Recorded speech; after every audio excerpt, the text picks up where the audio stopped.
حضرت انس بن مالک رضی اللہ تعالیٰ عنہ روایت کرتے ہیں کہ رسول اللہ صلی اللہ علیہ وسلم جب بیت الخلاء میں داخل ہونے کا ارادہ کرتے تو درج ذیل دعا پڑھتے۔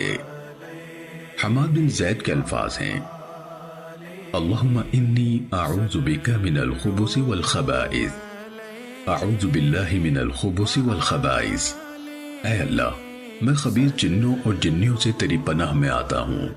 امام ابو داود رحمہ اللہ کہتے ہیں کہ شعبہ عبدالعزیز سے اللہم انی اعوذ بکا کے الفاظ منقول ہیں، جبکہ انہوں نے ایک بار اعوذ باللہ کے الفاظ بھی بیان کیے۔